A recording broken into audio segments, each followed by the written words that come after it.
मेरी बीवी एक शरीफ और खानदानी लड़की थी। फिर शादी की पहली ही रात उसे बच्चा कैसे पैदा हो गया। शादी की पहली रात मैं जैसे ही कमरे में दाखिल हुआ, उसने ढके चेहरे से ही चीखना चिल्लाना शुरू कर दिया। मैंने घबराकर उसका घूंघट उठाया तो मुझे देखकर वह मजीद रोने लगी। मैंने कहा कि क्या हुआ है, आप ठीक तो हैं? वह कहने लगी, मेरे पेट में बहुत दर्द हो रहा है, मेरा बच्चा पैदा होने वाला है, जल्दी करें, दाई को बुलाएं। यह सुनकर तो मेरे होश उड़ गए, लेकिन जितना उसने शोर मचाया हुआ था, जितना वह चीख रही थी, उसे देखकर मैं फौरन बाहर भागा। उस वक्त मेरे जहन में इतना भी याद न रहा कि यह औरत मेरी बीवी है और आज हमारी शादी की पहली रात है। मुझसे उसका इस कदर चीखना चिल्लाना बर्दाश्त नहीं हो रहा था। जब आप अपनी वाइफ से निकाह के बाद पहली बार मिले तो ये दुआ उनके सर पर हाथ रखकर लाजमी पढ़ें, क्योंकि ये हमारे प्यारे नबी का फरमान है। दुआ है, अल्लाहुम्मा इन्नी अस्अलुका खैरहा व खैरा मा जबलतहा अलैह व आऊज़ु बिका मिन शर्रि व शर्रि मा जबलतहा अलैह। तर्जुमा, ए अल्लाह, मैं तुझसे इसकी भलाई का सवाल करता हूँ और जो तूने इसमें पैदा किया है, और मैं इसके शर और इसके शर से तेरी पनाह मांगता हूँ जो तूने इसमें पैदा की है। तो इस वीडियो को उन दोस्तों के साथ लाजमी शेयर करें जिनका निकाह होने वाला है।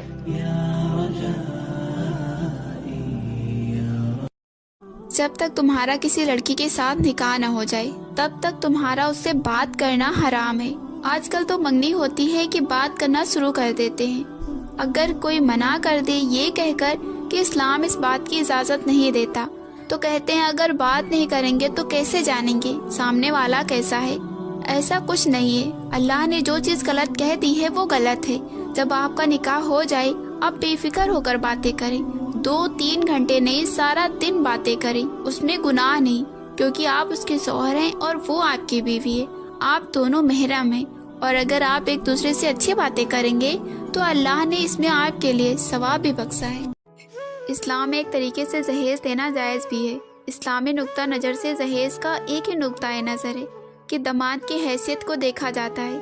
अगर उसकी हड्डी पसली मजबूत है, वो बिजनेसमैन हो, कमाने वाला बंदा हो, तो कोई भी जहेज की ज़रूरत नहीं। शोहर अपनी बीवी के लिए खुद कमाए, और अगर वो कमाने वाला ना हो और माली तौर पर भी कमज़ोर हो तो फिर लड़की का बाप अपने दामाद को ताउन कर सकता है, लेकिन खुद से जहेज की डिमांड नहीं करना चाहिए कि जहेज दोगे तो शादी करूँगा, उतना दहेज दोगे तो शादी करूँगा।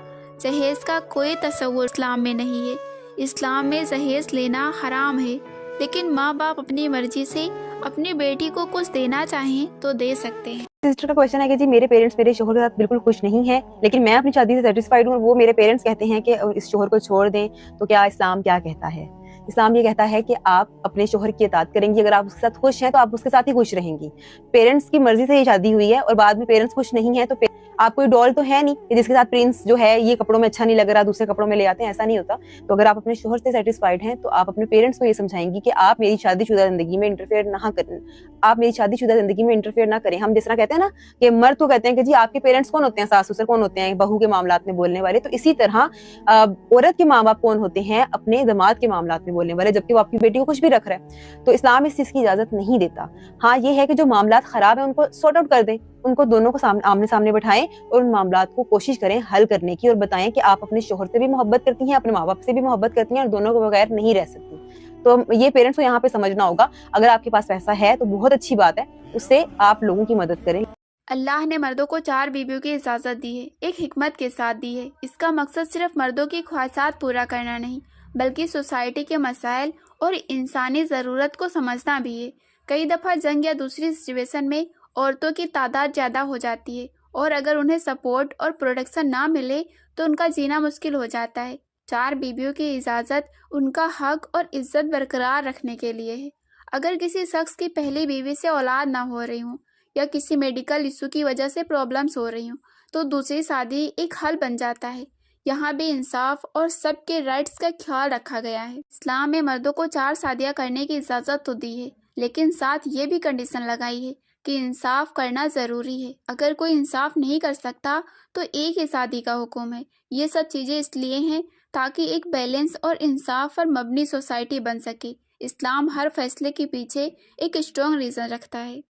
आज भी अगर जहेज की सुन्नत याद है तो होना तो यही चाहिए کہ عورت کے باپ بھائی سے نہیں، خود اپنے ہاتھوں سے کما کر کے حاصل کرو۔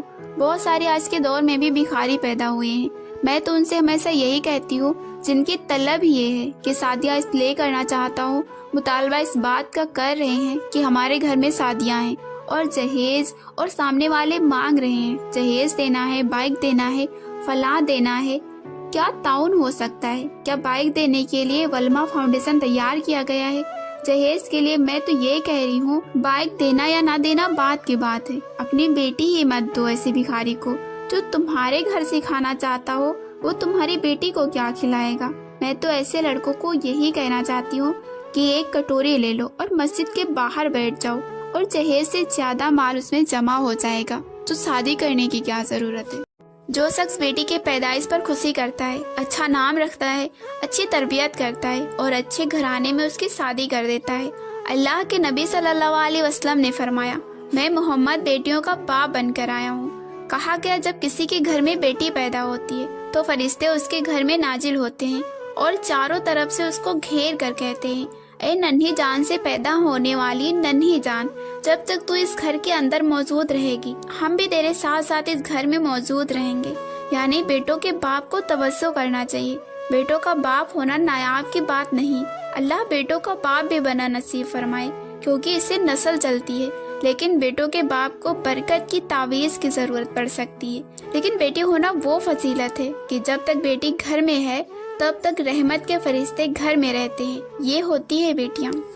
بیوی دوبارہ مل جاتی ہے۔ آپ نے فتنہ تو سنا ہی ہوگا، بعض مرد کہتے ہیں کہ بیوی دوبارہ مل جاتی ہے مگر والدین، بہن، بھائی دوبارہ نہیں ملتے۔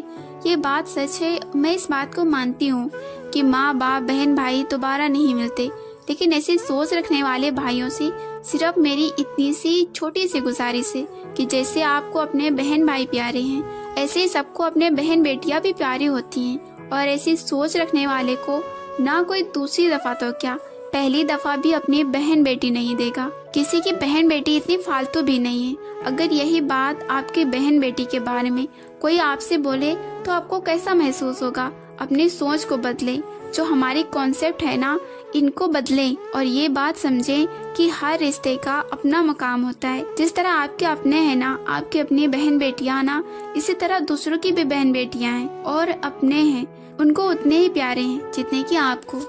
کیا نکاح سے پہلے ہونے والے شوہر سے بات کرنا جائز ہے؟ نکاح سے پہلے ہونے والے شوہر سے بات کرنا بالکل حرام ہے۔ جامع ترمذی میں حدیث ہے، نبی صلی اللہ علیہ وسلم نے فرمایا کہ جب کوئی دو نامحرم مرد اور عورت کسی جگہ الگ ہوتے ہیں تو تیسرا ان میں شیطان ہوتا ہے۔ نکاح سے پہلے ہونے والے شوہر سے کسی بھی طرح کا تعلق رکھنا جائز نہیں ہے۔ منگنی کے بعد بھی آپ منگیتر سے بات نہیں کر سکتے جب تک نکاح نہ ہو، کیونکہ منگیتر بھی نامحرم ہے۔ نکاح کے بعد جب تک رخصتی نہ ہو مرد اور عورت کسی بھی طرح کا تعلق قائم نہیں کر سکتے، اور جب آپ کا نکاح نہیں ہوا اور آپ بات چیت شروع کر دیں پہلے ہی تو 99% چانس ہے کہ آپ کی شادی ٹوٹ بھی سکتی ہے۔